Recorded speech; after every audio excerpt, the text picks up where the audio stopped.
Sa sobrang galit nga ng taong bayan sa Marcos administration, kay Mr. President BBM, kay Liza Marcos, abay maging sa spokesperson ni Mr. President na si Auntie Claire, abay hindi nakatakas si Auntie Claire sa galit ng taong bayan ng mga OFW sa Canada. Nilapitan si Auntie Claire, minura at binato ng kung anong-anong mga masasakit na salita. At si Auntie Claire, tahimik lang na andoon sa likod ng pulis ng Canada. Ang tapang-tapang mo sa Pilipinas, Auntie Claire. Pero sa Canada, wala kang nagawa sa mga OFW. Panoorin natin ang video na ito. Oy, ang mga Pilipino! Ayun. Shame on you, Claire, anti-Claire. Ninyo ang kwarta sa flood control. Shame on you, anti-Claire, anti-Claire. Please, Ayun. Walang nagawa. bring the money to the Filipino people. We have a big Lumapit sa mga kapulis ng Canada. project come right now. Wala kayong nagawa, no? Ayun, nasa likod ng pulis na nagtatago. Kapal ng mukha. Kapalang mukha. Damhin nyo ang galit ng mga Pilipino.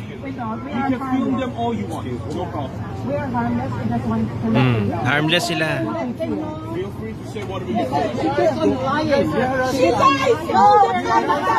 Ano? Oh, come on. Harassing? Look what you did in the Philippines. Yes? No, we are not violent. We're pangit mo. Ang pangit mo. Ang pangit mo. Ay!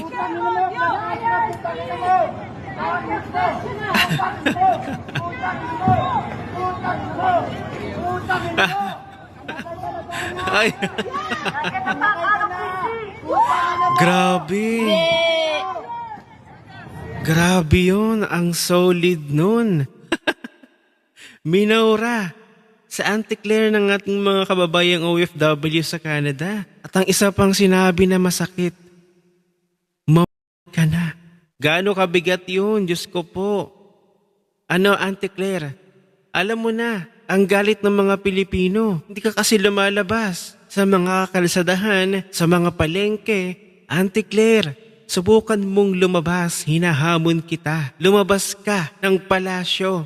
Pumunta ka sa mga kalsadahan. Huwag kang magbibit-bit ng media o kung ano pa man o ng pulis. Ewan ko na lang kung makalabas ka pa at makabalik ka pa.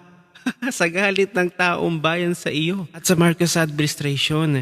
Ay talaga naman po napakasinungaling ni Auntie Claire. Pilipino na mismo ang nagsasabi niyan. Pinagtatakpan pa kasi ang korupsyon sa administrasyon na ito. Kaya ngayon, lasapin mo ang galit ng taong bayan. Pag-uwi mo ng Pinas, Auntie Claire.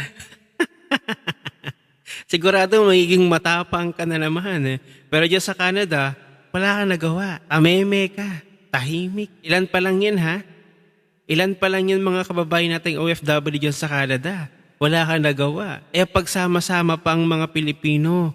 Hindi ba nakakahiya? Sa ibang bansa, ang spokesperson ng presidente ay kulang na lamang batuhin ng kamati sa kung ano-anong bagay. Hindi ba first time in history na ang spokesperson ay minura at talagang galit ang mga Pilipino? Sa iyo pa lang yan, Auntie Claire, ha? Ang mga Pilipino, sobra, lampas pa sa 100% ang galit kay Mr. President mo. Kung wala lang mga kasamang pulis, naku po, kinuyog ka na dyan.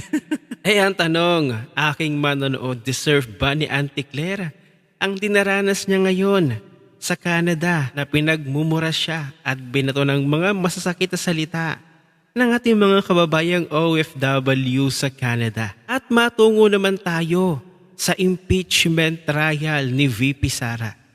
Ay wala naman pala talagang ebidensya ang House Prosecution Team nila Jinky Luistro, nila Ridon, nila Joel Chua. Bakit kanyo? Panoorin natin ang video na ito.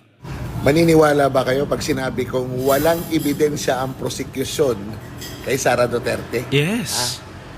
Bakit ko nasabi? Panoorin niyo to. Ganyan yung walang mga ebidensya. Dinaan sa dasal, no? Sa pamisa. Inaasa na lang nila sa nasa itaas. Kasi wala silang ebidensya. Dinadaan na lang nila sa optics, dinadaan na lang nila sa drama, dinadaan na lang nila sa mga press conferences. Kasi wala silang ebidensya. At dinadaan nila sa ganito, ha? Pagpapabindisyon sa mga pare para kunyari magabayan sila. Hoy, mga demonyo. Wala kayong ebidensya. Kaya kayo nagaganyan dahil hindi nyo kaya. Ha? Inaasan nyo na lang sa taas yung inyong ebidensya. Akala mo pakikinggan, ano? Dati, gusto nyo portwit, Oo, tapos ngayon bigla agad-agad. kayo bumagal. Bakit? Di ba? Ha? Dahil hindi nyo kayang patunayan yung mga pinagsaasabi ninyo. Sayang ang bayot. Alam nyo ba, maging ang Facebook page ng Prime Minister ng Canada ay tila hindi kinaya ang power ng mga Pilipinong galit kay Mr. President BBM. Abay sumugod doon sa Facebook page ng Prime Minister ng Canada. At alam nyo ba na puro negative comments. At makikita nyo sa screen yung laugh reaction or haha reaction na magkasama itong mag-asawa na sina BBM, Liza at ang Prime Minister ng Canada. At ito yung komento nila, worst president of the Republic of the Philippines. This is no longer a democracy. It has become a crocodile farm disguised as a government. Theft has become legalized, carried out in tuxedos and formal suits. While the justice system and the ombudsman appear blind to the corruption of the so-called Philippine Maleta Gang. People died from their corruption on the flood control project scam. You should check what's happening now in Philippines, sir. Corruption is rampant in the Philippines. Filipinos are suffering.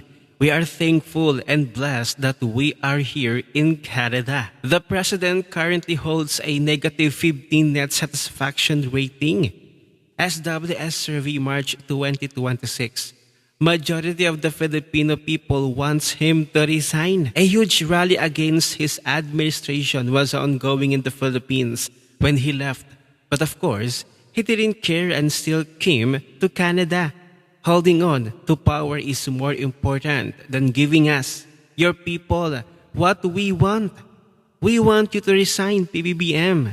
God save the Philippines. Tunay nga nakakahiya sa ibang bansa na yung kapwa Pilipino ni Mr. President na yung panamang bumoto kay Mr. President noong 2022 elections ay siya ngayong nagagalit sa kanya. Sa administrasyon na ito. E paano ba naman kasi?